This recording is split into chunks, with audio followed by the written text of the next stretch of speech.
Good afternoon, everyone, and welcome to the Lincoln City Council meeting of May 8th, 2023.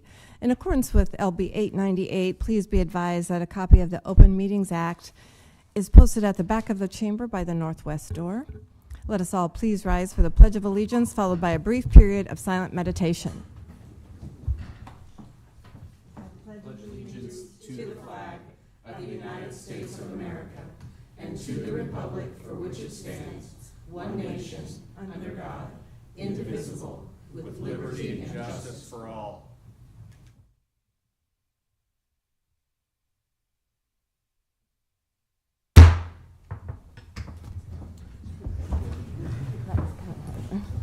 Sorry.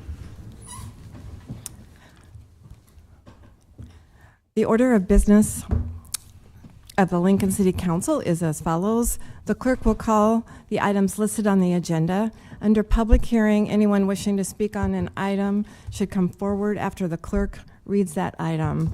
The council shall require any member of the public desiring to address the council to identify themselves, the name of an organization or group, including an address that you may be representing by such person or group, unless the address requirement is waived to protect the security of the individual. The applicant may then make one short rebuttal. Each speaker should begin by stating their name, address, organization, or group, and whether or not you are speaking in favor of or in opposition to an item. Testimony is limited to 5 minutes per speaker. After all public hearings, the council will vote on resolutions and items listed under third reading. On the second and last Monday of the month, immediately prior to adjournment, anyone may speak on any issue not on the agenda for that date, nor plan for a future agenda.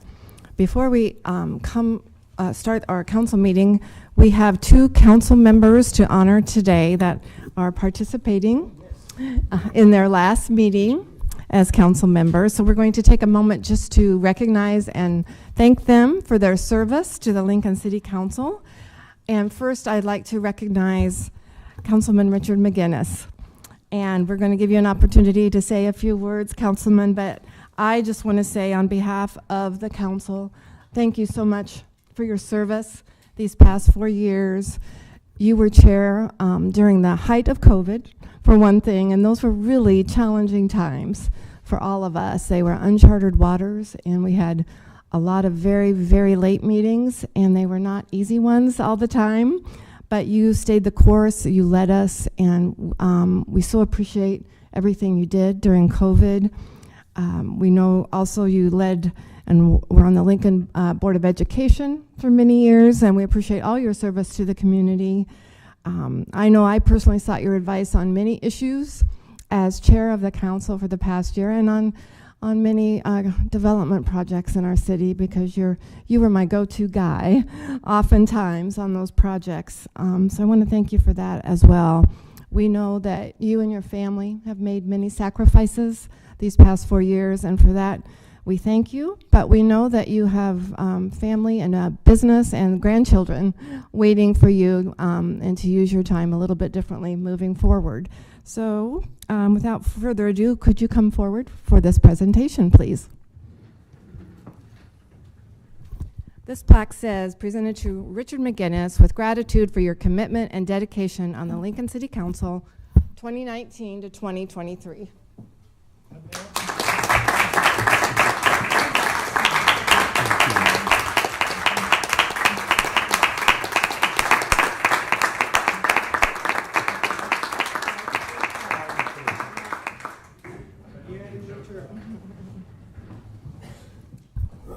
That'd be great. I want to say thanks, and the main thing is I'm going to miss the people. You know how that is. That's who you're going to miss. It's not the process, it's not the place or anything, but it's the people that, and I've really got to know a lot of people throughout the city, and I've been very, very impressed with our city staff, and the people that work for the city. And that's probably my biggest surprise, is how much the people that work for the city and how much they care, and how it's not just a job. They feel like they're doing good service for everybody in our city. So that was the biggest surprise that I got out of being this. But mostly I'll miss the people. I'm not going to be gone. I'm not going that far. Maybe I'll come up in front of you a few times when you need it. which will probably be a lot, but no. Hear, hear. No, but right. thank you so much. It's been great. And like, I've always thought, people have said, you got to serve your time and not serve your time, but be part of the process. And the city is run by the citizens of Lincoln. And so anybody can get up here and do this. It's not that hard, as I can prove that. But people need to get involved and come up and do things. And that's what makes Lincoln so great, is it's people and it's the process. Thank you. Thank you, Councilman McGinnis. Let's give it up one more time for Councilman McGinnis.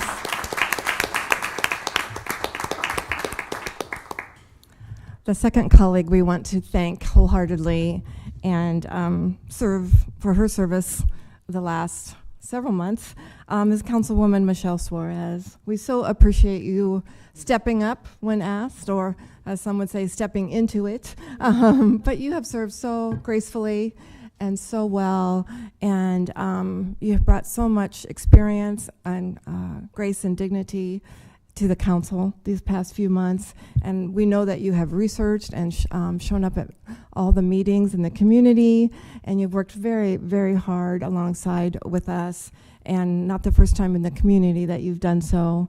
And you have been an administrator in Lincoln Public Schools and a principal, champion of many issues, not, early childhood education, not the least of which you are known for in our community. There's not enough we can say about you. We're honored that you're the first Latina woman to have served on the Lincoln City Council, which is a big deal. We only hope that this piques your interest enough to try public service again on your own terms, and we hope you are interested in serving in government again. But we also know that your family and a new grandchild awaits you, and so we're just so grateful for your time and your service. And if you wouldn't mind coming up, your plaque says, presented to Michelle Suarez with gratitude for your commitment and dedication on the Lincoln City Council 2023.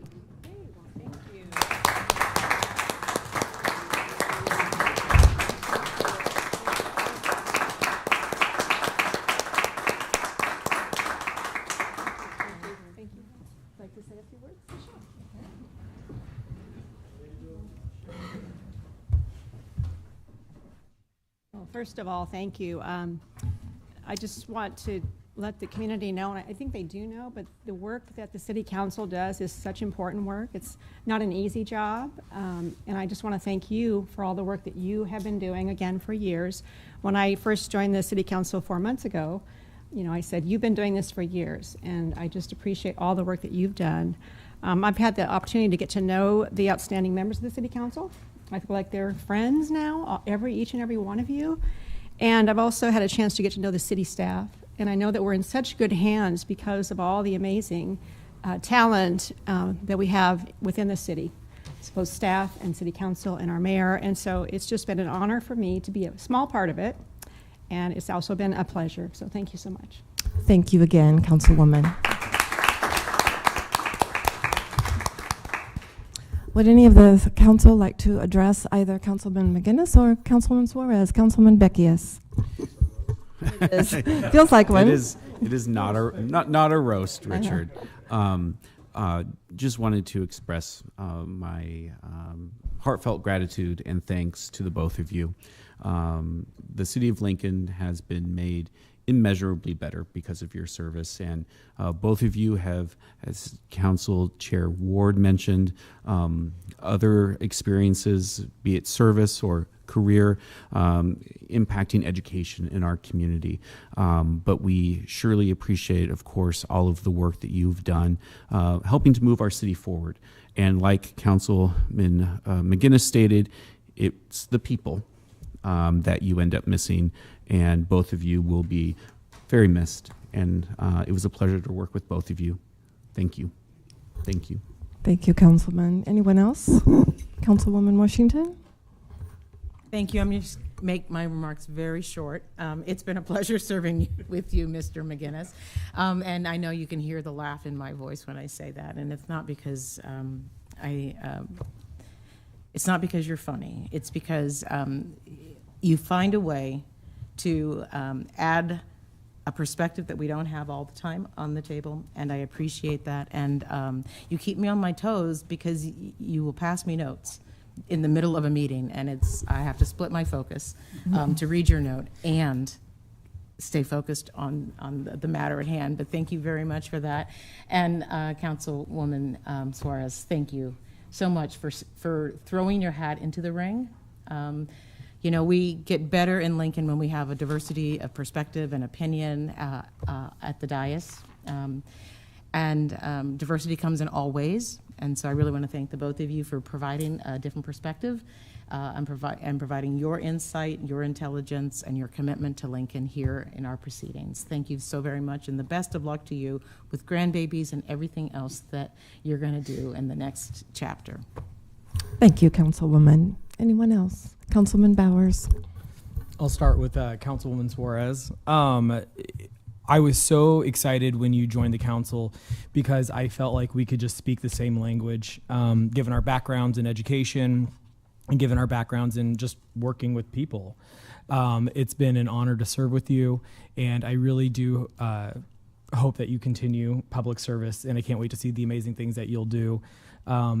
Having you here on the council has definitely been a comfort, and I definitely felt like I wasn't the only one who had seen some of the things that I had seen in the education system and working with people. And we need more people who have had that direct experience. And so thank you for joining the council. And it's been a great couple of months. And I look forward to seeing all the amazing things that you're going to do. And I can't wait to work with you again in the future. Thank you, Councilman. And then for Councilman McGinnis, I'm going to miss you a ton. Over the past 4 years, I've learned a lot from you. When we first got elected together in 2019, you beat out a very good friend of mine, and I was prepared to have a chip on my shoulder about it. But immediately you broke that down and you said, let's go get coffee. And then he drove me around South Lincoln and gave a Havelock kid a tour of some places in the city that they probably hadn't been to before. There have been several times over the past 4 years that you've looked out for me and that you've provided guidance. I remember when I passed my very first ordinance, the Good Samaritan ordinance. You were chair at the time. And as soon as it passed, I underneath the desk, you gave me a thumbs up. Mm-hmm. And I remember that. There was another time, and I've told you about this one already, where we were hosting a round table, and you were sitting next to me, and it started to get a little heated, and you said, "Don't lose control of this." And in that moment, that gave me the push that I needed to get control of it and to make it a productive conversation and to not embarrass myself. There was another ordinance that I knew that you would not be in support of, but you still helped me craft it to make it more palatable for everyone in the community. And I can tell you which one it is after this. But even on things that we disagreed on, you still helped me become the best version of myself possible. Even times when you were trying to get my goat, it helped me think about things in a different way and took me out of my echo chamber and made me think about how to make better policy, how to craft a better message, and how to be a better councilman. And I'm going to miss you a lot, Richard. I'm going to miss you a lot. Thank you. Thank you, Councilman Bowers. Councilman Schob. Thank you, Madam Chair. They like this down. I can't add to what's already been said and make it any better. So I just want to say thank you, Richard. Thank you, Michelle. Don't go anywhere. I need your help on lots of things, and I've got your phone numbers. Thank you. Thank you so much. All right. Thank you again, both of you. Thank you. Very nice. Thank you. Very nice. Okay. All right, Madam Clerk, will you please call the first item of business? Our first item of business today for Monday, May 8th is our consent agenda, sections 1 and sections 2. Is there anyone present to testify on these items, items 1 and 2?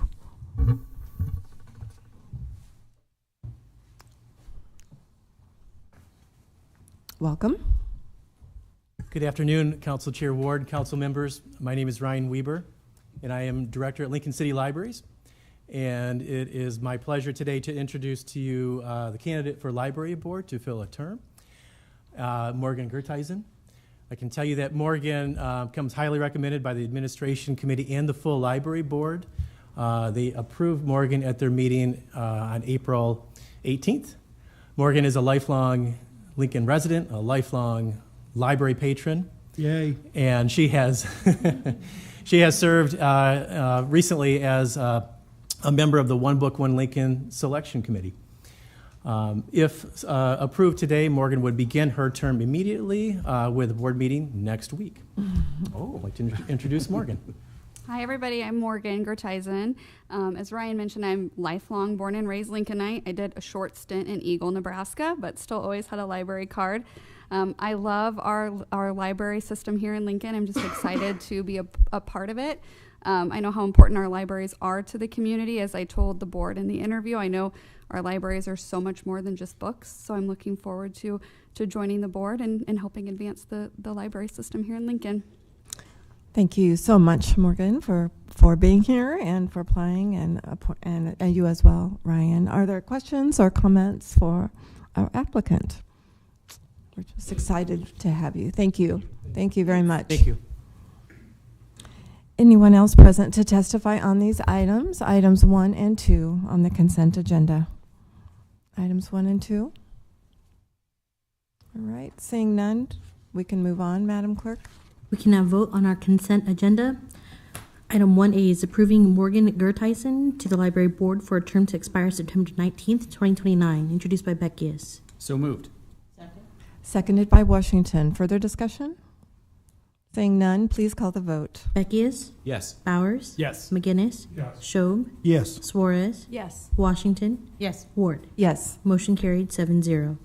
Item 1B is resolution levying the special taxes assessed for the cost of the improvements in the College View Business Improvement District, Havelock Street Maintenance Business Improvement District, North 27th Street Maintenance Business Improvement District, South Street Maintenance Business Improvement District, University Place Maintenance Business Improvement District, and West O Street Maintenance Business Improvement District, introduced by Bowers. So moved. Second. Seconded by Beckius. Further discussion? Seeing none, please call the vote. Bowers. Yes. McGinnis, Yes. Schob, Yes. Suarez, Yes. Washington, Yes. Beckius. Yes. Ward. Yes. Motion carried 7-0. Item 1C is distribution of idle funds for the month ending March 31st, 2023, introduced by Bowers. So moved. Second. Seconded by Beckius. Discussion? Seeing none, please call the vote. McGinnis, Yes. Schob, Yes. Suarez, Yes. Washington, Yes. Beckius, Yes. Bowers, Yes. Ward. Yes. Motion carried 7-0. Items 2A and 2B were introduced by Schob. So moved. Second? Seconded by Suarez. Further discussion? Seeing none, please call the vote. Schob, Yes. Suarez, Yes. Washington, Yes. Beckius, Yes. Bowers, Yes. McGinnis, Yes. Ward. Yes. Motion carried 7-0. Okay, that concludes our consent agenda. We shall move on to Section 4, Public Hearing Liquor Resolutions. I'll be calling items 4A and 4B together. Application of DTE Enterprises LLC, doing business as Cliff's Martini Lounge for a Class C liquor license located at 5310 South 56th Street, Suite 1, and the related manager application of Deborah K. Overton. Is there anyone present to testify on this item? Please come forward. Thank you.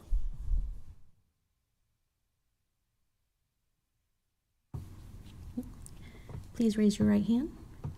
Do you solemnly swear and affirm the testimony you're about to give is the truth as you really believe it to be? Yes. Thank you, ma'am. I'm Deborah K. Overton, and we've just purchased Cliff's Martini Lounge, and we're super excited to maintain a fun, friendly neighborhood bar that's safe to all the patrons. Great. We're glad you're here. Thank you. Any questions for Ms. Overton? Yes, Councilwoman Washington. Ms. Overton, thank you for coming down. Your application looked great. But I also noticed on your application, because you've already had a liquor license before, it expires in June. Do you know what the process is for not having it expire or extending that? Oh, You had your training in June? Your Oh, training expires my in June. training, Yeah, yes, your- it expires on, I think, June 11th, and I'm going Thursday to renew Okay. it. Thank So I'll you. be renewing it 1 month in advance, so I'll be good. That's it? Right. Thank you. Any other questions or comments? Thank you so much for being here. Thank you. Anyone else present to testify on these items, 4A and 4B? Seeing none, we can move on, Madam Clerk. I'll be calling item 4C, manager application of Randy R. Fahey for Acme Widget Company LLC, doing business as Paisanos, located at 2740 South Street. Is there anyone present to testify on item 4C? Item 4C? Okay, seeing none? Madam Chair, I'd like to make a motion approval of items 4A, B, and C. Second? Seconded by Suarez. Further discussion? Seeing none, please call the vote. Washington, Yes. Beckius, Yes. Bowers, Yes. McGinnis, Yes. Schob, Yes. Suarez, Yes. Ward. Yes. Motion carried 7-0. Okay, that concludes section 4. We shall move on to section 5, public hearing resolutions. Item 5A, approving the interlocal agreement between Lancaster County and the City of Lincoln to design and construct an emergency response hazmat storage building using American Rescue Plan Act funds. Good afternoon, council members. Pat Lopez, Health Director, and Brock Hanish, Waste Management, Hazardous Materials Section Supervisor. so Brock's going to give you a little more background on this interlocal agreement, but just as a reminder, we, when the ARPA funds first became available, the city and county worked together to look at how can we make public health improvements, which has been really important and critical in our city, and we're very grateful that that was a priority to the council and the county commissioners. So we set aside money because we knew we needed to do some additional building at the center, and Brock's going to talk about that. But this is really what this is. We've taken an MOU to the county for their approval and coming to you just to make sure we have every I dotted and T crossed on the ARPA funds. So Brock, do you want to give them a little background? Sure, yeah, good afternoon, council. So I supervise a number of programs. One of those is our emergency response hazardous materials section. Our emergency response team, we're on call 24/7, 365 here in the city and in the county. We interact with LPD, LFR, state troopers, LTU, and then even out into the surrounding communities with rural fire districts. Anytime we get paged and get called out to assist them, we go with. So one of the things that we're going to be building this structure for, is that showing? We have a number of supplies that we use for response. This would include our mobile response unit, as well as our trailer. Even within that trailer, we have a water skimming device for petroleum once it makes its way, if it makes its way into bodies of water, and then a number of booms to assist in that process, and then just standard equipment, which would include Department of Transportation spec containers. Typically when we have this type of waste and we don't utilize a emergency response contractor, we follow best practices on site by following packaging and handling it as hazardous material if it happens to be that way. So in general, the location is going to be near Lincoln's Hazardous Waste Center.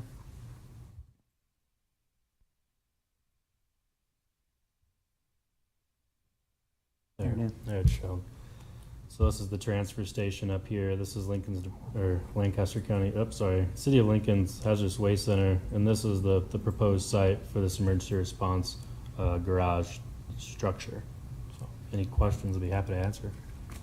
Any questions for Brock? I was wondering, will it be staffed or just on an emergency basis? No, this is primarily just a garage to house our supplies and our response vehicles. Currently, that blue rig is actually sitting outside, so just while we're moving things around, so we can get that in a trailer inside and booms.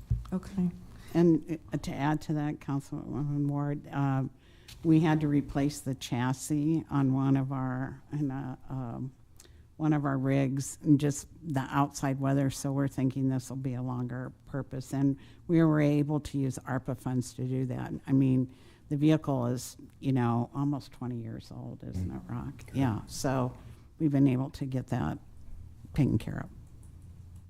And one of you may have said this, but how much in ARPA funds did you have to, or did you use for this? Yeah, this is $400,000, which has been earmarked. Okay, interesting, very good. That's for design and construction.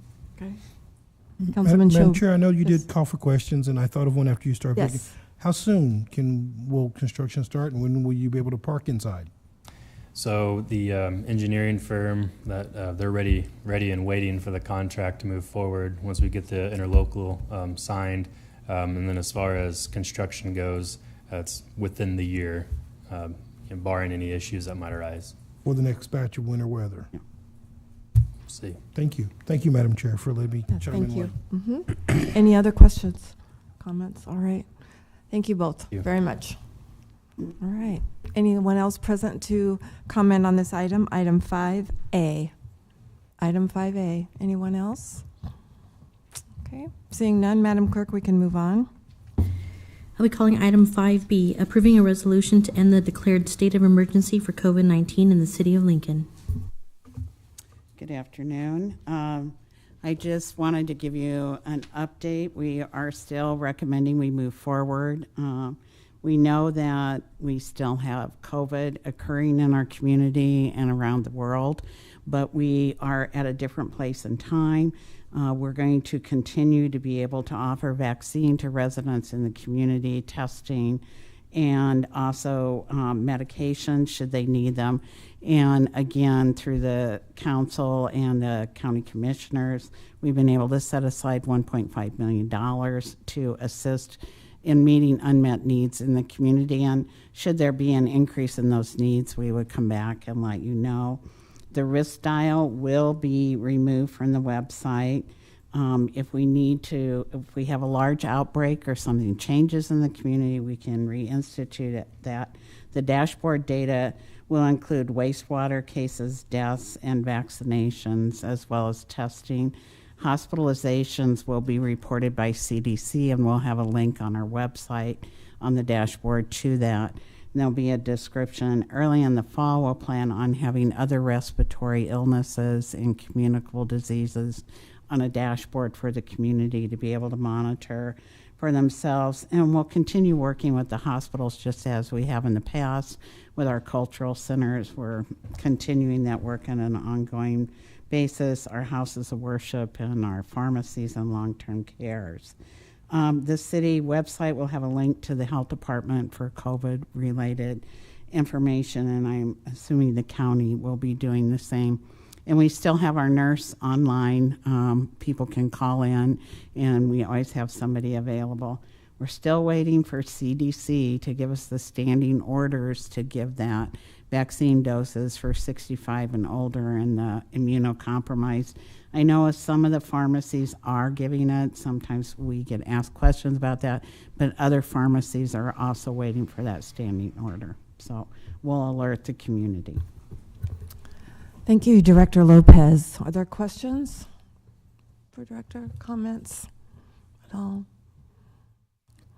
I would just like to say thank you, Director Lopez, for briefing the council a couple of weeks ago on the status at that time so that we could catch up a bit. And so appreciate that very much. Yes, Councilman Beckius. Sorry, I apologize. Oh, you were going out of order. I apologize. No, you're fine.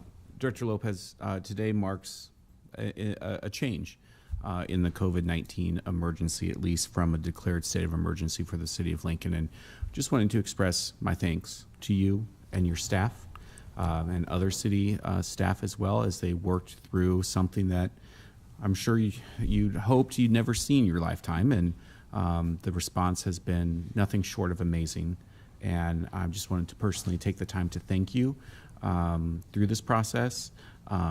I know that the citizens of Lincoln are healthier and because of your work, and there's not enough gratitude that we can express to you during this time. So thank you. I do have to say, it's really been an honor to work with our community. And I think, if anything, it just shows how our community responds together, even when it's difficult and even when we may not all agree on the best course of action. Amazing county and city employees who went above and beyond at any time that was needed, and all the support from you as elected officials just made everything work together. So we know we're a resilient community that can respond to anything, I think. Agreed. Thank you, Director Lopez, very, very much. Anyone else present to testify on this item? Item 5B. Item 5B? Anyone else?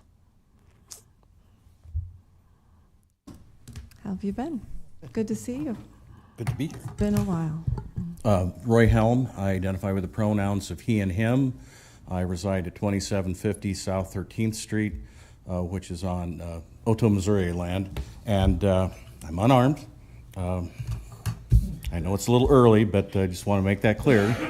All I have is my intellect and wit, and some might say that's a concealed weapon, but or I conceal it well. I just wanted to thank especially Director Pat Lopez for the actions that were taken during the COVID outbreak, and the whole staff and our mayor and all of you for supporting the measures. It was a very challenging time, and there was a lot of hateful language that came out of that, and negativity. And I'm, although I was not part of that negativity, I will carry the shame of that. And it was a blemish to our city when people were trying to do the right thing. But as was said, I think our community is healthier for the actions that were taken. And again, I do thank Ms. Lopez for her actions and her work, and for having the conviction to stay the course and endure the uncalled for rhetoric that was cast upon her. So I know that there's still issues with COVID, and I think we've learned a lot, not just about the disease, but also about our community and ourselves. So thank you, and I hope you will support this resolution. Thank you, Roy. Any questions or comments for Roy? All right. Anyone else present to testify on this item? Anyone else? Shane Kinsey with Watchdogs. I would just like to say that while some people may see negativity in an oppositional opinion, this is still America. We have room for all kinds of opinions, and the way that the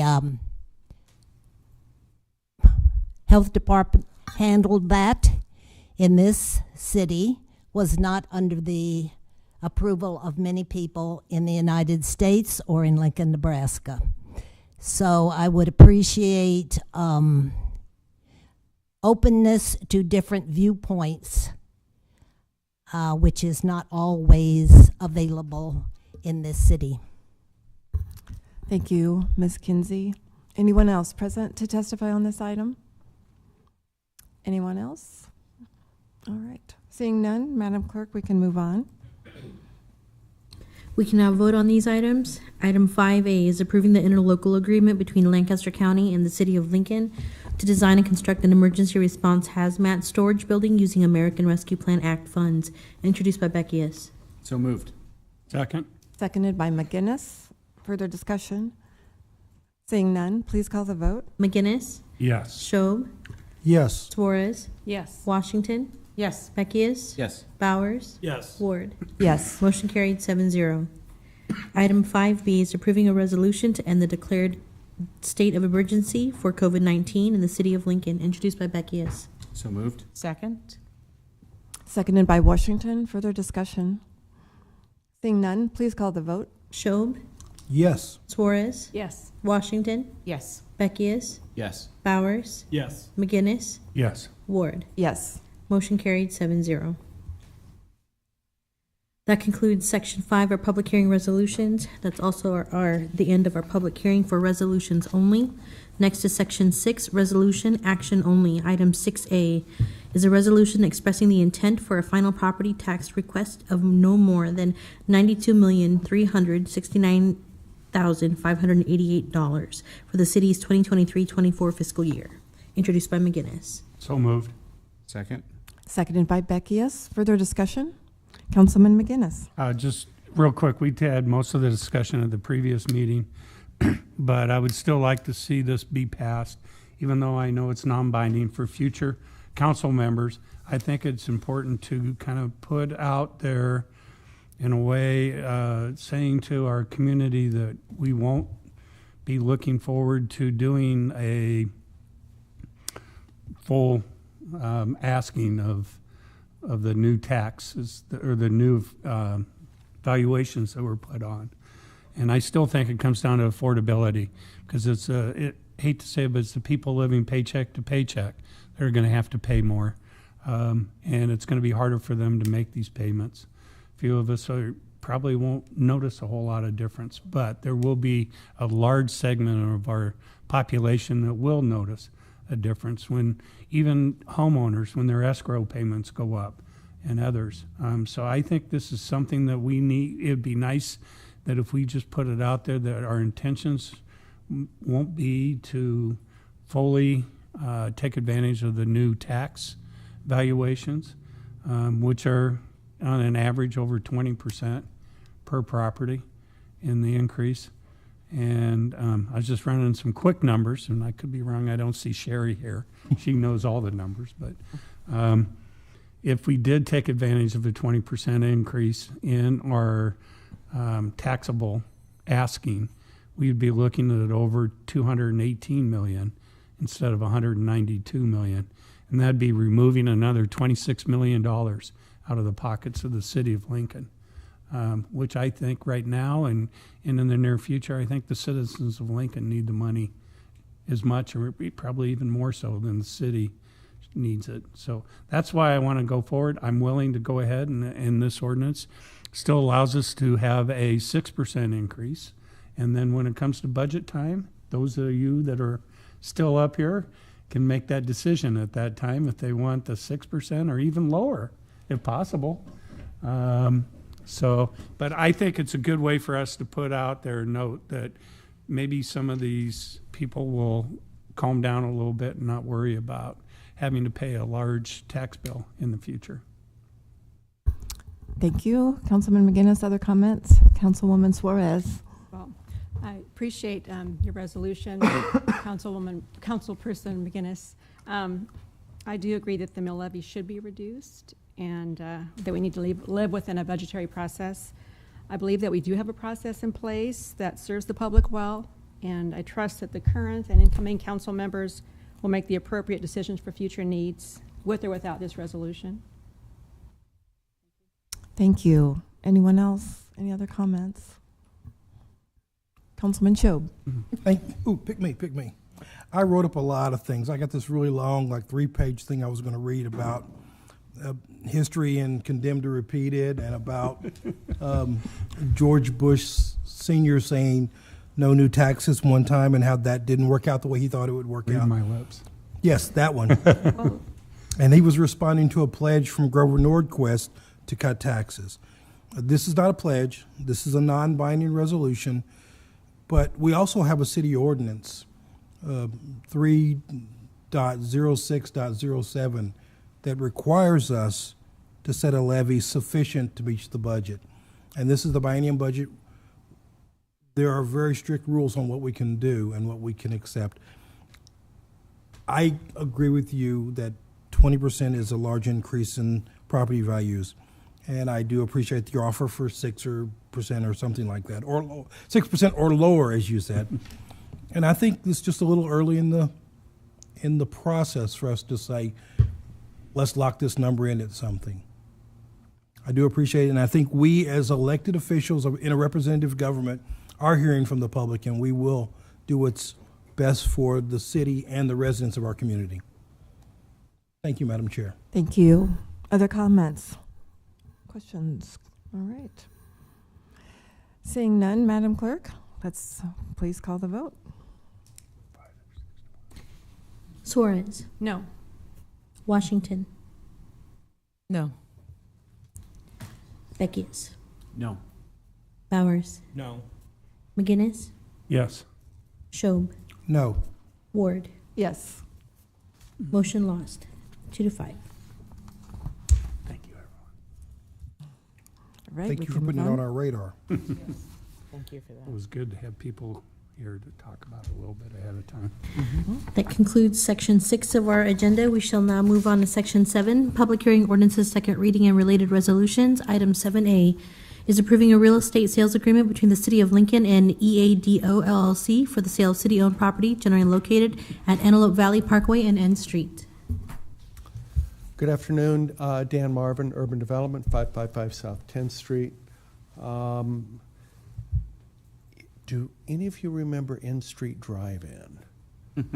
So, Still there. when the map pops up, this was the old N Street Drive-In, which did not fit on a road that would have gone through here. So property was acquired, building was demolished. Some people were upset. We lost N Street, they relocated. And what is left was a remnant of that roadway, which will serve as a parking lot for, I think, an axe throwing operation that's next door. The funds that helped pay for this were some state funds. There was a process that was followed for selling this property, but it's gone through that process, and it's before you today to be approved. It's a $67,000 sale for that property. I'll stop there. I also know the attorney that represents Edo is here as well, so if you had questions for him, you could also ask them, but it's a fairly straightforward land sale. Thank you. Any questions for Director Marvin? Comments? Councilman McGinnis? Yeah, I'm sorry, I didn't get a chance to go through this. Is there any utilities or easements or access or anything we should know about this property? Can they build something on it now? They can build something on it. The access issue was discussed. I don't know about the utility easements. They're possible, but since it was under where N Street was, I don't know that there were any. But access for standalone use other than for Edo would have to come through the alley, so it would be a rather unique access because the driveway, can share this again, the driveway would be a common area here off of N Street. There is no access onto Antelope Parkway.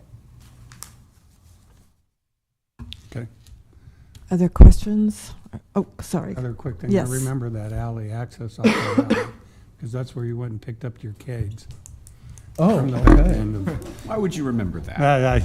I don't know why I'd remember that. You just heard rumors of people doing that. Yeah.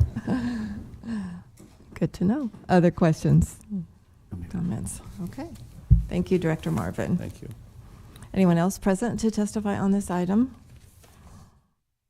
Item 7A. Anyone else? Ms. Kinsey. Jane Kinsey with Watchdogs. This is a prime example of the taxpayers being screwed.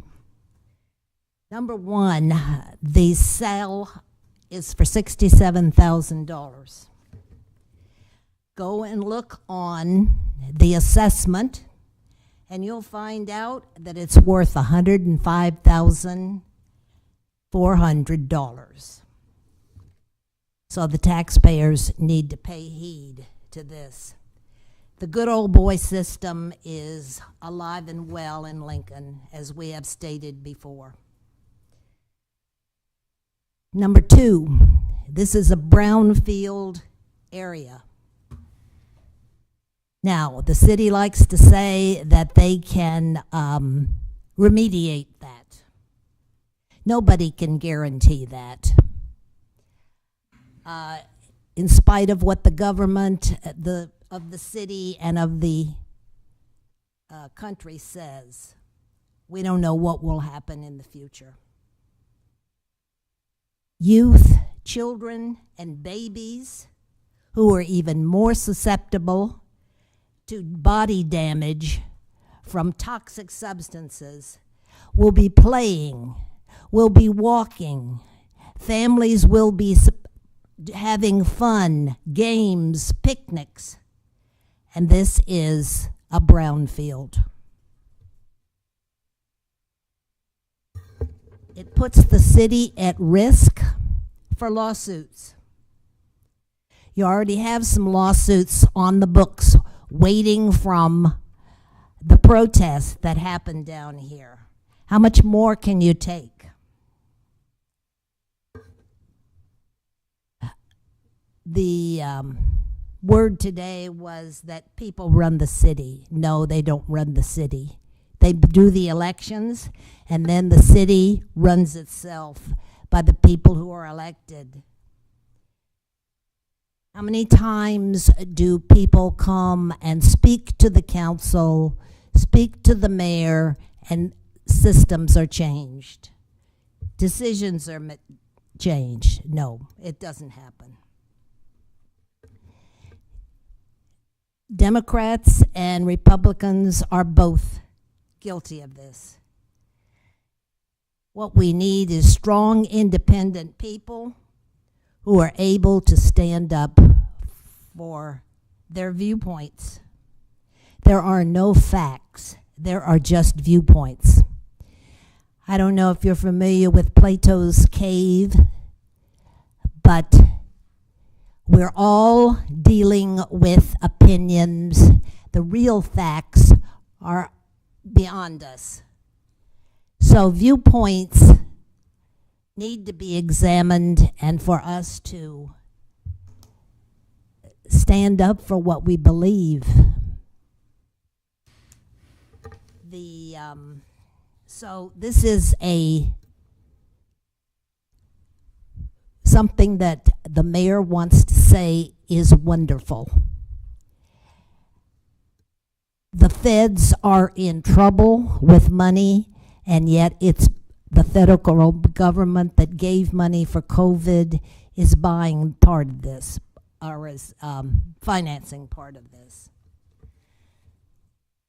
You know, when will we be true to the ideals of this country? That we're going to be careful about how we spend money, the viewpoints that we vote for. So we are joined by other people in this city who do not believe that this is the best way to approach this land. There are probably other reasons, but we're out of time here.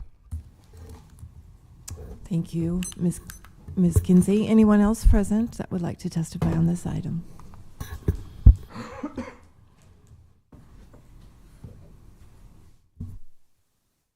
Good afternoon. Kent Seacrest representing EDO, which is a partnership of Speedway and Nelnet.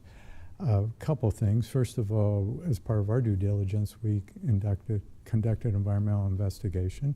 Phase 1 suggested we should do some additional testing. We did that additional testing, and the report came back saying we did not need to do any further. So we feel that while historically there might be brownfields in the area, that this site is satisfactory to buy. The second thing is the city got an appraisal for $67,000, and we reviewed it and we disagreed with it. You're not allowed to have access onto Antelope Valley Parkway. The city appraiser assumed we could have access on N Street. We pointed out that under the city's design criteria manual, they had to be 100 feet back from the intersection to have a curb cut. So we suggested the city update their appraisal. Make a long story short, the city had Federal Highway Administration money was used to buy this, so we had the fun process of having the city, the state, and the federal government review this. We got an appraiser, and they said it was worth $56,000. So that was our counteroffer. We were told that if we wanted to wait many, many, many months and go through the FAA and other Federal Highway Administration and other review, we could maybe get it for $56,000. We said life's too short. We accepted the city's appraiser for $67,000, even though it's inaccurate because they assumed access that we don't have. The alley is the only way to come in, and if you drive by that, you will see a guide wire holding up an LES pole that runs right through where you would try to get the access. And so we've talked to LES, and for about $20,000 more, we can move their guide wire. So we would love to get a lower price, but we know life is short. So with that, I'd be glad to answer any questions. Thank you very much. Any questions for Mr. Seacrest? Councilman Beckius? Yes, thank you, Mr. Seacrest. As a part of standard purchase agreements with the city, the buyer traditionally holds this or indemnifies the city. Going forward, the buyer indemnifies the city. I'm assuming that this is no different in this circumstance. Well, we do not indemnify the city on existing environmental risks. You took title. We're going to take title. We both have that risk.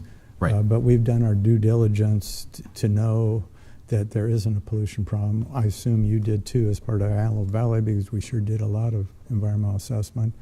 So there's always that risk, but if the problem ever arose, theoretically the government could come after you or us or both of us. So that's just a fact of doing business. Now the appraisals always assume no environmental issues. So if there are, then we really are overpaying. Any other questions for Mr. Seacrest? Councilwoman Washington? Thank you, Madam Chair. Mr. Seacrest, thank you for coming down. I just want to ask a question so that we can misconception. What is the future of this CEDO purchase?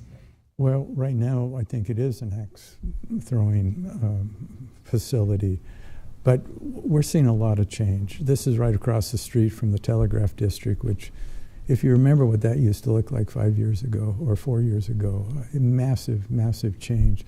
We think the whole area is being elevated, and you're going to have soon a downtown Lincoln Association process where the bid is being expanded to this whole area too. So it's going to change. It's a lease today. Stay tuned. There's other property in the area that Edo has plans for.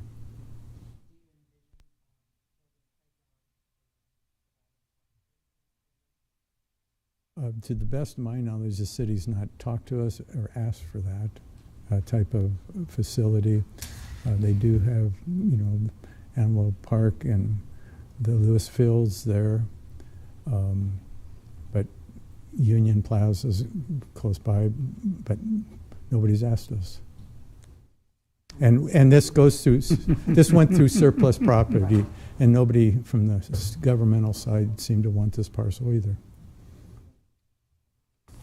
Other questions for Mr. Seacrest? All right, seeing none, thank you. Thank you. Thank you very much. Anyone else? Director Marvin. I think there's been a little confusion on the agenda here. 7E is another item that will be a land transaction that is in West Haymarket. This is a simple sale of property that we do quite a bit. Mm-hmm. And some of the concerns that I think were expressed earlier are not directed at this. Thanks for the clarification for those present and listening. I appreciate it, Director. Anyone else present to testify on this item? Anyone else? Okay, seeing none, Madam Clerk, let's move on. I'll be calling item 7B, amending the pay schedule for the employee group whose classifications are assigned the pay range prefixed by the letter A by creating the classification of traffic networking specialist.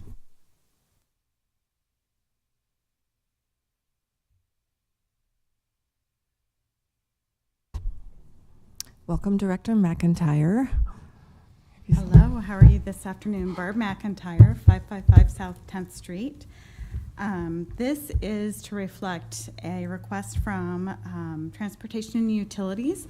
We have an individual who is doing the work of both the hardware and software for programming and networking the traffic signals, the intelligent transportation systems in the city. And their job description just really didn't reflect the way this work has evolved over time. So we created the new job description and priced it to really reflect what this person is doing. And there is one individual that will be transferred to this new position once we get it created. Thank you. Questions for Dr. McIntyre? Comments? Okay. Thank you very much. Anyone else here present to testify on this item? All right, seeing none. Madam Clerk, let's move on. Okay, I'll call item 7C, amending the pay schedule for employee group whose classifications are assigned to the pay range which is prefixed by C by changing the range from class 3655 licensed practical nurse from C11 to C21 and for class 5118 lead mechanic from C26 to C29. Yeah, so as we've been doing a lot of and bringing forward is we're really with the pay escalating the way it is in the private market, we quickly are sometimes getting out of sync, and then it causes us to struggle to recruit for certain positions, and the LPD position is definitely one of those at the health department. So we did do a pay study on this one, which showed that we were slightly lagging, and we wanted to go ahead and raise that up so we can be competitive and compete in the marketplace. The mechanic is another example of that. It's a little bit different though, because on that one to promote up, there was only like a 50-cent difference, and it just wasn't enough to get someone to promote up to that higher level. So we're really trying to adjust that so we can incentivize it. Okay. Any questions? Yes, Councilwoman Washington. Director McIntyre, thank you for coming downstairs and explaining each of these. On the practical nurse is really where my interest is, but of course on the lead mechanic. When you amend those pay schedules, when do they go into effect, and are the budgets of the departments that are affected large enough to take those into consideration? So the good news is in both those positions we only have one employee. So it's not a huge budgetary impact, and we always look at that. Do they have it within their budget to be able to absorb this? Because you're right, when we reallocate them, it will increase their pay. Yeah. So in both of those, the mechanic and the LPN, there's one person in both those positions. And we do make sure, we talk to the department to make sure they can absorb that. Thank you. Mm-hmm. Any other questions? Right. Thank you, Director, very much. All right. Anyone else present to testify on item 7C? Anyone else? Okay, seeing none, Madam Clerk, let's move on. I'll be calling item 7D, adopting the supplement to the Lincoln Municipal Code dated June 2022 and December 2022 as part of the official Lincoln Municipal Code. Anyone present to testify on this item? Mr. Christie.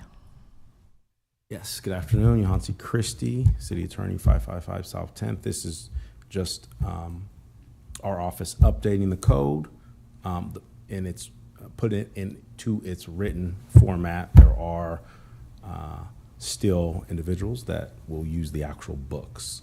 While the code is available online, then we supplement it throughout the year in written format. So, I'd be happy to answer your questions. Thank you. Questions? Councilman Beckius. Yes, thank you, Mr. Christie. My understanding is that this is a reflection and update, if you will, and that this is in and of itself not proposing any changes or anything new. Correct. Thank you. Other questions? Well, people still that do not have access to computers or but are interested be able to have access to the code, hard copies? Or will it all go online? Or is So that the intent? it is online, and it will now. always be online, and it's always available online. It's just that the paper copies catch up, if you will, sort of update what is currently online, and we supplement it. There's a cost for the written code. I don't know off the top of my hand, but that is available for people as well. Okay, great. All right. Councilman Shob. Thank you, Madam Chair. To follow up on that, do we have a city council bookstore where you sell a hard copy? Do they order it on Amazon or go to the library and see it? Do we publish and provide libraries with copies of it? We have, I should have brought the list. There is a list of departments that do request physical hard copies. Off the top of my head, I know that judges would be a group that still request printed copies. I think it is fair to say that every year the list has gotten shorter and shorter. People come off of the list of requesting a hard copy. So certainly, as long as I've been in this role, every year the list has gotten less and less. Thank you. But I'd be happy to provide the list of entities that are requesting it before the vote, if you'd like. I don't need it before the vote. I would like to see it, but Okay. the vote is just to take the existing hard copy and make it up to date. Yes. Thank you, Madam Chair. Yes. Thank you. Anyone else? Councilwoman Washington. As a follow-up to my colleague, Councilman Shob, I am really interested in if we are providing copies to libraries. So for that reason, I would like to see the list. It's not going to, I don't believe, change my vote in any way, but I would like to know that we are providing them in some format to folks who don't buy them. Thank you. Anyone else? I will Anyone do else? that. Thank you. All right. Okay, thank you, Mr. Christie. Thank you very much. Anyone else present to testify on this item? Anyone else present? Okay. Seeing none, Madam Clerk, let's move on. Item 7E, approving a real property agreement with the West Haymarket JPA for transfers of real property generally located at 7th and N Streets to facilitate redevelopment of property known as Block 5. Good afternoon. Chris Connolly, City Law Department, 555 South 10th Street. We're talking about fairly complex transaction today, but the genesis of this is that as part of the South Haymarket Park announcement that was recently made, there's the Block 5 development that's ongoing that Edo is involved with. And so we find ourselves having to move some properties around in order to get to a position where the city and the JPA really can qualify for funding for cleaning up some of the property here down in the South Haymarket area. So let me go over this drawing with you a little bit. So you see the parcels here. This parcel A is currently city parkland. Parcel B is actually part of the city parkland also, but I'll come back to that. C and D are actually JPA property. This red line denotes Lot 2 in West Haymarket 4th Edition, and so that belongs to the West Haymarket JPA right now. So what we want to try and do, as I indicated, was get to a point where we can qualify for these cleanup funds. And what we're being told by EPA is that we have to combine B and D. Now, let me explain a little bit about B and D. You see this arc here? This used to be railroad track. And prior to 2019, properties B and D were actually privately owned, okay? And the JPA bought those properties, that property combined as B and D, known as the Jacobson property. And so then after that, there was a series of other transactions involving the Cotswold project, amongst other things, which is to the south here, and resulted in a reconfiguration of all the properties down there. And so what you see, what we have left then, like I said, is this. C and D as one parcel owned by the JPA, and then A and B really part of the parkland, because there was originally this, it was going to be park space for artwork and other streetscape kinds of things. So with the instructions from EPA that we need to sort of reconstitute B and D, that's what this agreement is about, okay? So what we have to do is we have to get a phase 1 environmental assessment done on parcel B, and then we're asking the city to convey B to the JPA as part of D, so that we'll reconstitute that parcel. And then there would be another phase 1 that would get done on C and D and B, and then the city would then, or excuse me, the JPA would then convey C and D to the city, so that the city will then own everything here. and then can move forward with the redevelopment project with Edo, okay? So that's essentially what we're trying to do here. I've kind of summarized it. Another sort of a cheat sheet here. So the first transaction will be the phase 1 on parcel B. No change in ownership there. Then city conveys parcel B to the JPA. So the JPA at that point will own B, C, and D on that drawing. Third one is phase 1 then on B and D. Again, no change in ownership. And then JPA then conveys B, C, and D to the city. And so then the city will own all 4 of those parcels. And then that's how we will then qualify for this approximately $300,000 worth of funding from our latest grant from EPA so we can do some more cleanup in the area. The property is not completely unfamiliar to us. There was in fact a phase 1 and a phase 2 that had been done with the previous owners, so we're familiar with that. But in order to be able to qualify for the grants, we have to do it again. And since we didn't anticipate this transaction at that time, we didn't. When the JPA bought the property, we didn't do the phase 1 at that time. So other highlights on this in the agreement, it's really an exchange between 2 sort of sister public entities.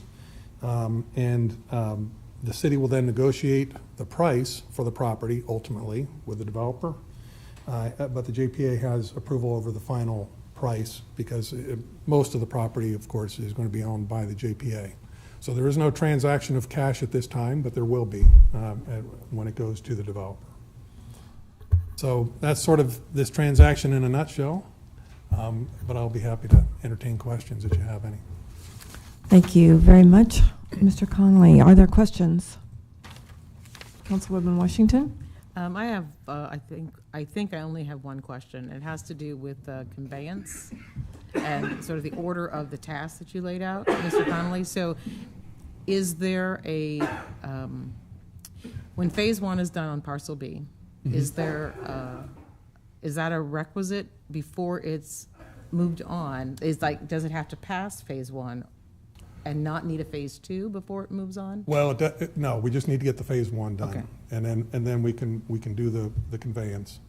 And then the same thing, once B is conveyed, then we do another phase 1, and then it can be moved. There may be a need for phase 2s, but regardless of the need for phase 2, they'll still convey. Yes. Thank you. Councilman McGinnis. This looks like a fun one. It's been interesting. Yeah. The JPA did approve this, by the way, at its April 27th meeting. Mm-hmm. So will the JPA be paying for the assessments on their property? Yes, initially there is going to be, I believe the JPA is paying for the phase 1 on B. And then I believe the city, I believe, is paying for the phase 1 through the grant. Mm-hmm. Okay, and so the property the party that's going to be buying the property is the one that should be paying for the phase 1s. And so that's how the money will flow. But the JPA shouldn't then be paying, right? Because they're not buying any property. Maybe I should clarify, convey. Okay. Because that's the way EPA is telling us. Mm-hmm. Mm-hmm. Yeah.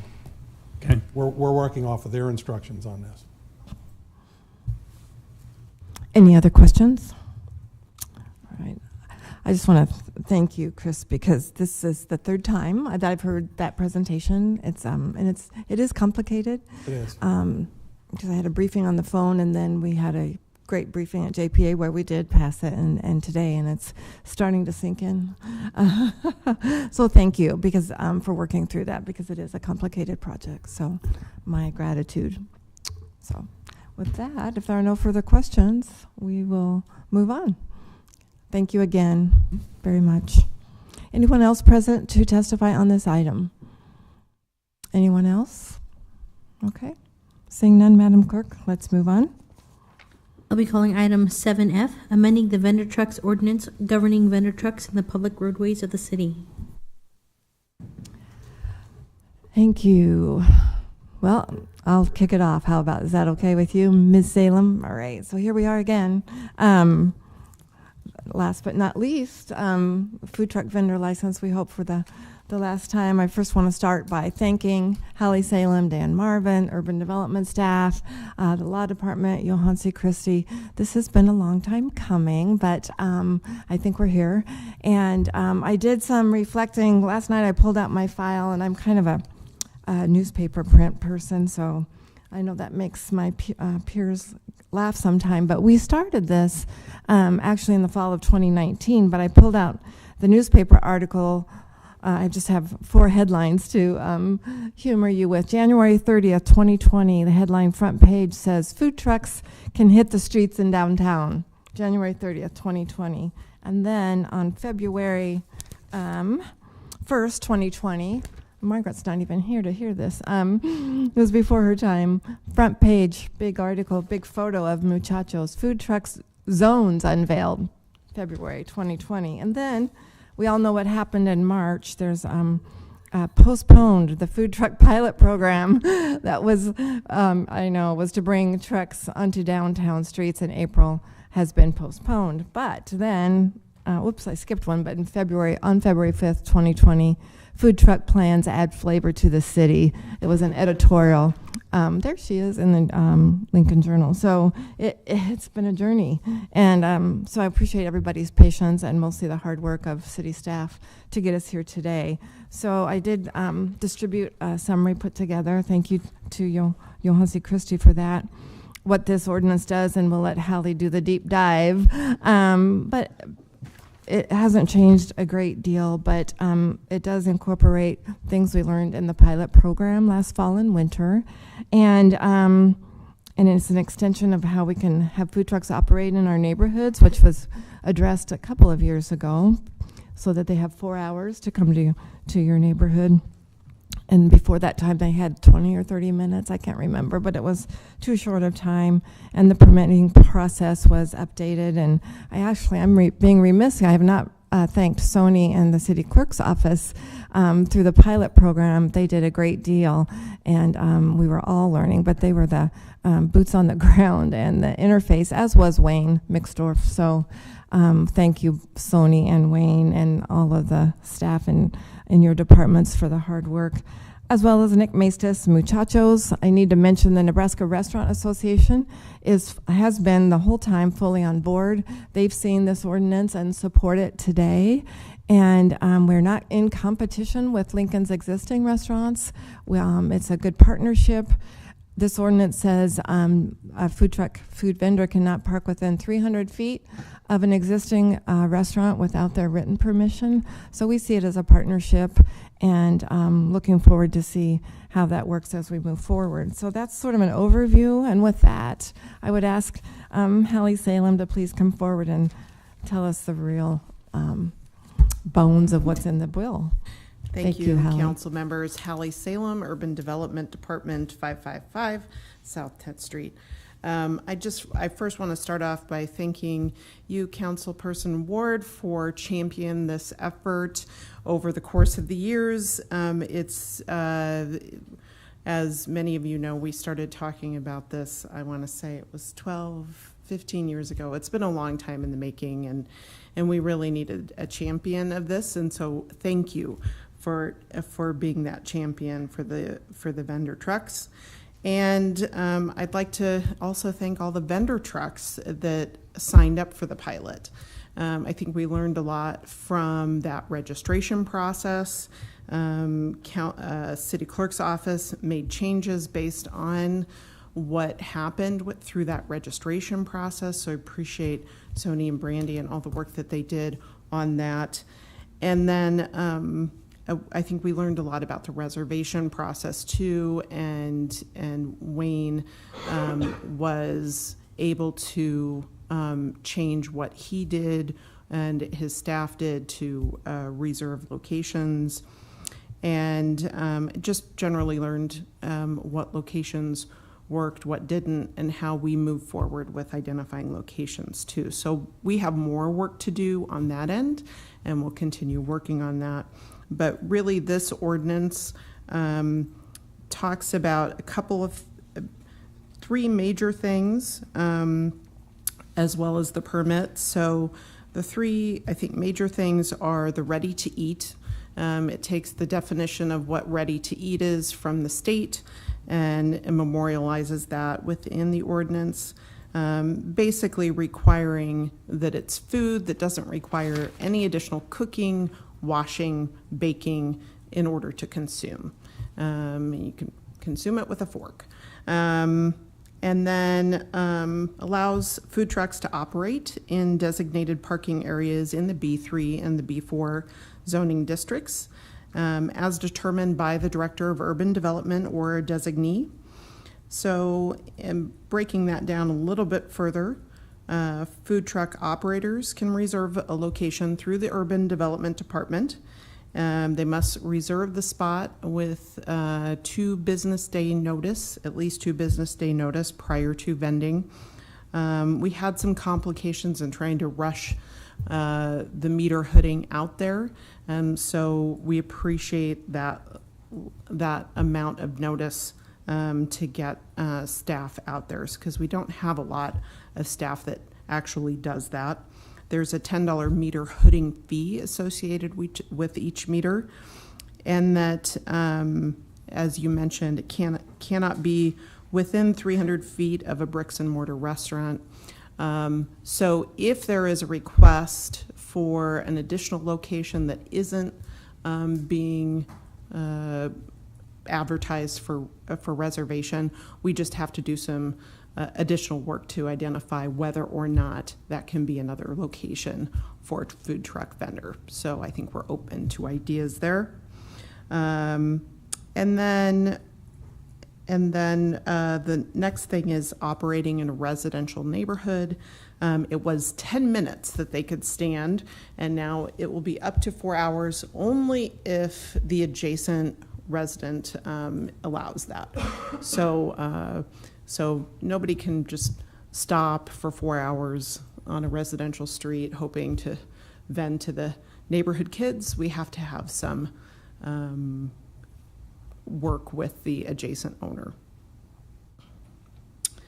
And then finally, the requirements of the permit. It specifies what those requirements are. For example, a $25 per year per vehicle fee for that permit, just to cover administrative costs. And it doesn't really cover those costs, but it's a start to cover those costs through the city clerk's office. That they need to prove that they're authorized to collect sales tax.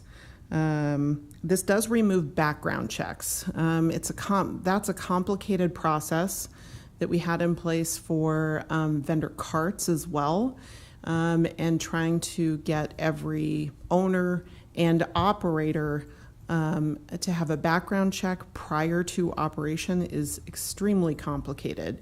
And so this reduces that burden on both the owner and the city to run all those checks and application for that. And then they have to have both their health permit and fire permit if they meet that requirement to have if combustibles on board, for example. So they have to have a fire inspection. And I think that largely is it. But a lot of this was in effect for the pilot, and so we just continue that for the permanent ordinance changes. Any questions? Thank you so much. Questions, comments? Councilman McGinnis. Yeah, you brought up something. What if it is not a food truck? What if it's a food trailer? What if it somebody with a horse-drawn trailer pulls up and wants to sell goods out of it? I think the definition of truck is flexible. It could be a van, could be a truck, could be a trailer. It just kind of depends, but it has to be road ready. So it couldn't be something that is not licensed to be on the road. Can't be like a stand. Somebody comes out and puts a stand out. Can't just put a tent in the parking tray. Okay. other, are you? Sure. Okay. I just figured if there's Mr. questions, Christie. I'd come up here, but I would just add off, they're going through the health department as well for when they go through the permitting process. So. We do have a process, Richard, if they do want to be a sidewalk vendor, that they would be much safer on the sidewalk if, for example, they didn't have a truck or a road-ready vehicle, that they could apply for a vendor cart, for example, or a sidewalk vendor application. We had that at one point, didn't we? We still someone have who had a that. portable hot dog on his back. Yep. Yeah. And he was told not to. He was told he couldn't leave in front of his more than 5 feet, or. He did do it. I think he suffered some burns from that. And so I think he decided not to do that anymore. Okay. Any other questions? Hot dog shooting. Okay. Yeah. Any other questions? Wiener schmear. No, ma'am. Thank you. Comments? I would just say, I know it seems like it should be so simple, but in fact, it is, to your point, Councilman McGinnis, can be quite complicated when people want to sell their wares, their food. So yes, go ahead. Oh, I'm just going to be disappointed I won't be here to be able to vote on this. Well, we could get a proxy, perhaps. Is that legal? I know. This is something that, It's been thank kind- you so much, Tammy, for staying with it and everything else. And good perseverance on this. And I appreciate all your course. hard work on this, because I think it's something that's been needed. Well, staff is to be commended, and it wasn't a new thought, but it sounds so fun and easy, but in fact, it hasn't been that easy, but it's been fun. It's been a lot of fun. It's one of those fun things we've all got to do, so I want to thank the council for your continued support. Oh, I didn't think of that. I would entertain a motion to suspend the rules and take a vote, but I know that we don't use that tool very often. I'll make a. Because Councilman Suarez will also be gone next week, but, that's up to the council. I would like to make a motion, or do you want to? Yep. Go ahead. Well, I'd like to make a motion that we suspend rules and vote on this today. I'll second. It's been moved and seconded. Is there further discussion? Yes, Councilman Shob. I'd like to consult, microphone, right? I'd like to consult with the law department about this, Okay, and maybe urban development. sure. Director, I think Ms. Salem is our food truck extraordinaire expert, or, yes, you mean on suspending the rules, or? Okay. I hate to do this. I'd ask that we go through the regular process, and probably the main reasons I think that there may be, it's possible that there might be some motions to amend to clarify a few things that are in there before the final vote. And so I think usually the motions to amend are done at the voting session, and so we didn't have those today. Okay. Councilman McGinnis. Hearing that we have new evidence brought forward to us, I would like to withdraw my motion. And I forget who seconded that. Councilman Bowers. I will withdraw also. But thank you for the kindness in offering to. I was hoping to vote on it. I know, that would be, we'll have 2 less members next week, so. But thank you regardless. Thank you, Mr. Christie. Duly noted. Madam Chair. Yes. I would like to let Councilman McGinnis know that I will pay close attention to how he would have voted, and I will give an extra oomph to my vote. And if you wanted to leave a poster, I would hold a poster of you up. But I appreciate the thoughtfulness of the request and the thoughtfulness of our city attorney's guidance. Thank you, Councilwoman Washington. Any other comments? All right. Okay. Again, I appreciate the thoughtfulness as well. It's a new movement in local government. We all get along. No, I appreciate.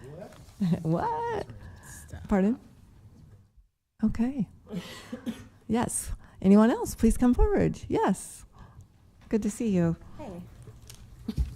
Hey everyone, my name's Serena Freet. I run the Hot Mess located at 408 South 11th.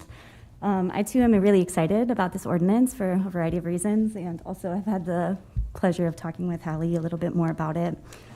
11th Street doesn't really fit into this ordinance because of the nature of how the parking works. And so really, I just wanted to come down today to see and express interest in being able to be creative in figuring out maybe another pilot program, other opportunities, so we can have some food, more food on 11th Street. Nick from Muchachos, of course, is also in support, and all the other businesses too. So, Very good, very good. We appreciate that. Serena, are there questions, comments? Good comment. Yes, thank you. Great. Thanks so much. Good input. Thank you so much for being here. Good to know. Yes, Councilman Shope. No, I will wait. Okay. Okay.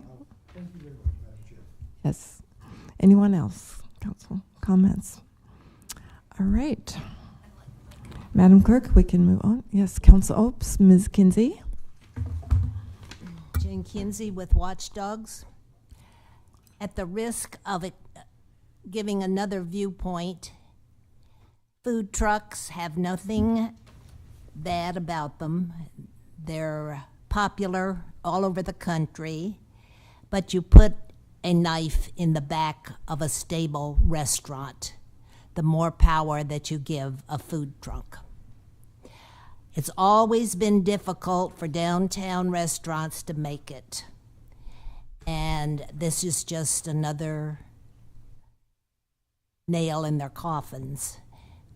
Perhaps it will become popular for restaurants, sit-down restaurants, to return, but this is not all positive. If you have a sit-down restaurant downtown, or even all over other parts of Lincoln, they don't flourish on the east side, but it does harm people who want to invest in a tried and true way to make a living off of food. Thank you, Ms. Kinsey. Anyone else? Anyone else want to comment on this item? All right. Okay. Just to close. It's a duo. So I did want to say one thing. I appreciate Serena coming up, and I think there is one level of flexibility within the existing ordinance regarding the parallel space that she's referring to on 11th Street. It does say parallel parking space or other public location, and so it does give us some flexibility.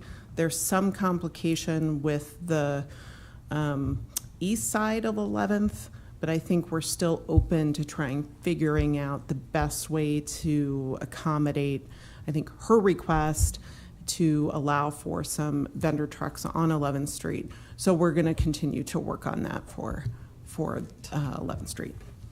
Thank you for that. That's great news. That's great news. And I was going to mention that we are working on other ordinance changes too that might create some flexibility down the road.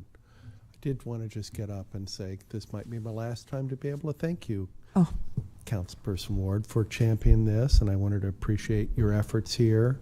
You know, when we started doing this, it was pre-COVID. We thought it would be a way of creating some kind of life and energy. And then I think post-COVID, because we voted on that today, but that, you know, we do need life and energy in the downtown. And there are areas in the downtown that could use that. And I think one of the areas where this was successful was by the state office building. There are other food deserts in the downtown, places that can create some energy with a mobile food vendor. And I think that's the goal here. And to a comment earlier that this is the death knell for bricks and mortar restaurants, as you know, we've had inquiries from bricks and mortar restaurants that can't handle the capacity at certain times, which is why we created the exception in here because during football game events or other large events, the restaurants can't handle the capacity and they're turning people away. So food trucks in that particular case can handle overflow and create a more profitable environment for everybody. And as you've worked with the Restaurant Association, you know that they've looked at what's before you, and far from this being a dagger to the heart of the restaurants, they've supported this every step of the way, and commend that organization for stepping up and looking for ways to create a more dynamic environment in the downtown, which this will do. It's not going to be a solve for everything, but it certainly will be an effort to try to create more of a dynamic downtown. And again, office holders, we've heard from them saying we need a way of bringing people back from Zooming in their home and coming back downtown. And again, that's the element that we're after, is a dynamic downtown that attracts people 24/7 to the area.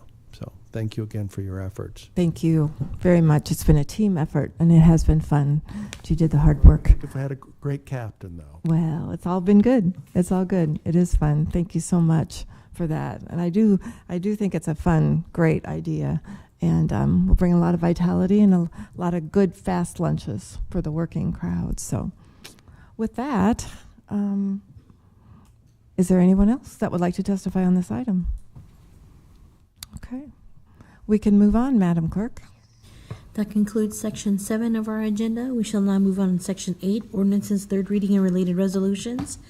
Item 8A is Street and Alley Vacation 22008, application of NeighborWorks Lincoln to vacate portions of U Street right-of-way between 25th and 26th Streets on property generally located at North 26th and U Streets, introduced by Washington. So moved. Second. Seconded by Beckius. Further discussion? Seeing none, please call the vote. Washington, Yes. Beckius, Yes. Bowers, Yes. McGinnis, Yes. Schob, Yes. Suarez, Yes. Ward. Yes. Motion carried 7-0. Item 8B is change of zone 23012, application of Waterford Estates for a change of zone from AG Agriculture District to B2 Planned Neighborhood Business District as part of Waterford Estates Commercial Park on property generally located at North 98th Street and O Street, introduced by Washington. So moved. Second. Seconded by Beckius. Further discussion? Seeing none, please call the vote. Beckius, Yes. Bowers, Yes. Schob, Yes. Suarez, Yes. Washington, Yes. Ward. Yes. Motion carried 6-0. Kill time, kill time, stall. Okay. Item 8C. Approving the conditional zoning agreement between the city and Q&L LLC for the property generally located at 2201 South 84th Street, introduced by Washington. So moved. Second. Seconded by Beckius. Further discussion? Seeing none, please call the vote. Schob, Yes. McGinnis, Yes. Beckius, Yes. Bowers, Yes. Suarez, Yes. Washington, Yes. Ward. Yes. Motion carried 7-0. Item 8D is change of zone 23018, application of Q&L LLC for a change of zone from P Public District to H4 General Commercial District for property generally located at 2201 South 84th Street, introduced by Washington. So moved. Second. Seconded by Beckius. Further discussion? Seeing none, please call the vote. Suarez, Yes. Bowers, Yes. Washington, Yes. Beckius, Yes. McGinnis. Yes. Schob, Yes. Ward. Yes. Motion carried 7-0. Okay, that concludes section 8 of our agenda. Section 9 is resolutions, first readings, item 9A through 9C. Our pending list is section 10, items 10A through 10D. This afternoon is open public comment portion at this time. Anyone wishing to address the council on a matter not on this agenda and not planned to appear on a future agenda may do so at the open microphone session right now. So please come forward. You'll have a total of 5 minutes to speak, regardless of the number of topics. Is there anyone present? Come on forward.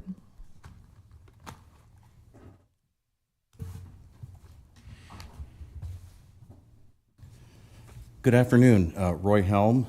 I identify with the pronouns of he and him, and I reside at 2750 South 13th Street, which is Otoe, Missouri land, and I'm still unarmed. I did want to offer a thank you for Councilperson Suarez. I know you haven't been on the council long, and I haven't got to know you very well. You represent the district I live in, but I do appreciate you stepping forward, and I had a lot of confidence in you given the support you received from the rest of the council, and I do have a lot of trust in their judgments, even though I don't always agree. Thank you. But I do trust. And to Councilman McGinnis, thank you for your time and your service. I know that we are probably on opposite ends of the political spectrum, but I have a good sense that if we got into discussions or debates, that we would have civil discourse and that we would be able to express our opinions in a civil way and be able to come to some sort of understanding, whether it was we'll agree to disagree or not. But I do appreciate what you've done, and it's been very helpful to me to be open to your opinions. You do offer different views than what I have, so thank you very much. And Councilperson Ward, I don't, are you returning? No, next week is last. That's what I thought. Yeah. I kind of feel like Dorothy in the Wizard of Oz now, because I think I'll miss you most of all. Oh. Your empathy and concern are evident in how you approach your decisions and in the decisions you make. So I will miss you, and I think the council and the city will miss you, but you have made a lasting impact, and forever grateful for what you've done, and wish you the best in the future. And so thank you. Thank you, Roy. And Thank you for so Councilman much. Bowers, thank you. Congratulations on your reelection, and along with Councilman Shove and Beckius and Councilwoman Washington, I think you will provide a strong foundation and be good mentors for the new council members that are coming on board. So thank you, and you're all appreciated. I guess I do have, I haven't been to a meeting in a while, and I have a little comment on action that was taken, and of course it's one I do disagree with, and it's the construction of another phallic building at 9th and P. And while I don't disapprove of those types of buildings, I don't think that's an appropriate place for a 22-story structure and 2 years of disruption to the businesses in the area and the citizens of Lincoln that'll be traversing through there. But with that said, I'm sure there was the same type of consternation over the old Hilton Hotel when it was built, the NBC Bank building, the atrium, on and on. So it is part of the change, but I am a little disappointed by that.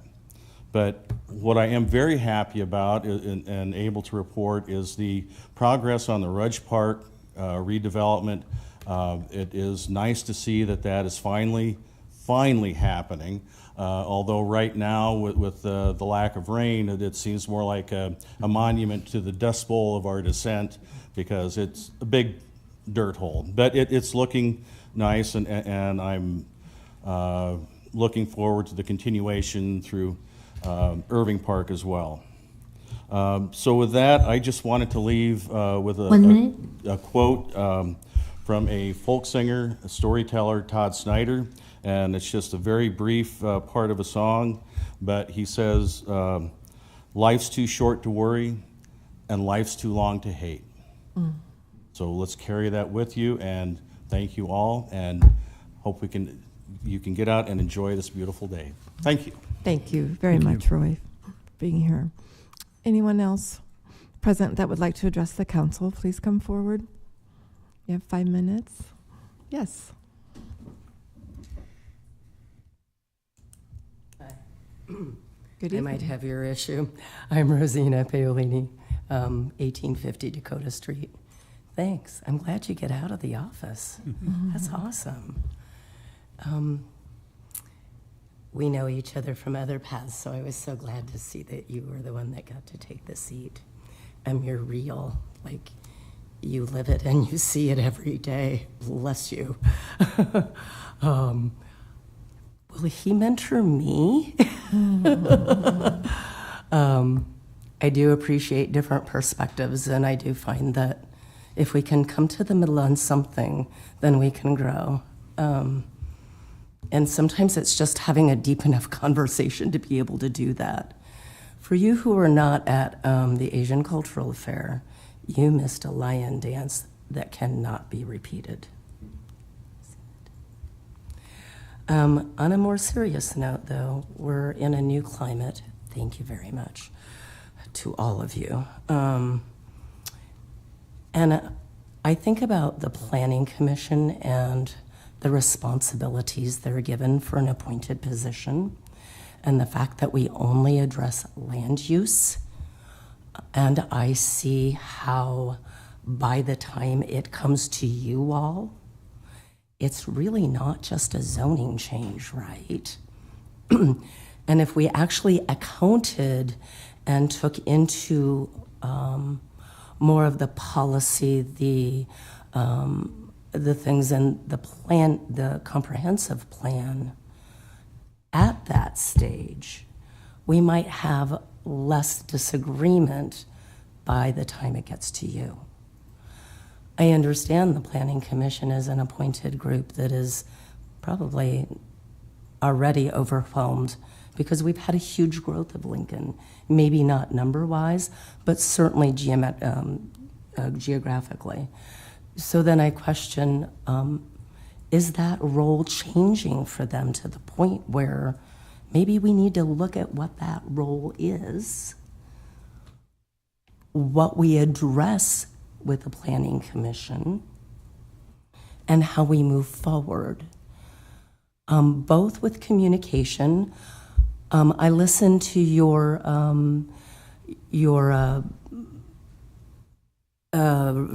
taped whatever of TIF planning, TIF finance increment. I learned a lot. I knew some, but I learned more. Same with the roles of City Council.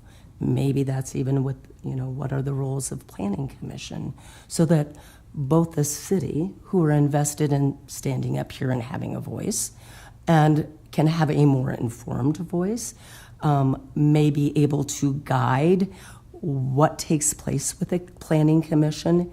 Again, so we're addressing things in the comprehensive plan forward. I'll give you an example. Southwest 40th and West A is going to come up. It is green space. It's right near the South Creek. It might look like a simple zoning change, but until we really know what happens with Wilderness Crossing, do we want to risk that?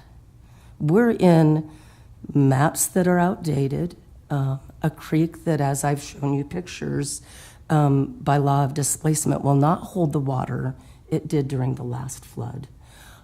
Do we want to move so quickly on zoning changes? Do we want to ask the Planning Commission, and I don't know the process, how it is we incorporate some of those comprehensive policies, goals, before it actually makes it to you? 1 minute. I'm thinking out of the box, but the nature has changed. I mean, our city has changed. It's growing a lot. And we kind of need to slow down a little bit on the development at this point and really understand what the impact is long range. My other thought was, I never understood why Parks and Recs was kind of the, almost stepsister of the city. They're expected to do a lot of amazing things, often through philanthropy. Yes, they have a budget, but their budget is really based on fee schedules, et cetera, et cetera. We're asking for things that we would ask bond issues for. Major renovations, major, whether it's the inclusive playground at Mahoney or new areas, new growth areas, but right, they're really big projects. Time. We're expecting philanthropists and grant funding to really support that. So that's another thought is, how can we be equitable in the way we fund parks and recs and fund it in the same manner that we do Lincoln Fire and Rescue, right? The rest of the departments. I know I took too much time, I'm sorry, but Not I at all. hope it's okay. That's all right. Thank you. All. Thank you very much. Anyone else present that would like to testify in front of the council? Anyone else present? I would ask for adjournment. Second? It's been moved and seconded that we adjourn. Madam Clerk, could you please call the vote? Schob, Yes. Suarez, Yes. Washington, Yes. Beckius, Yes. Bowers, Yes. McGinnis, Yes. Ward. Yes, Motion carried 7-0. we are adjourned.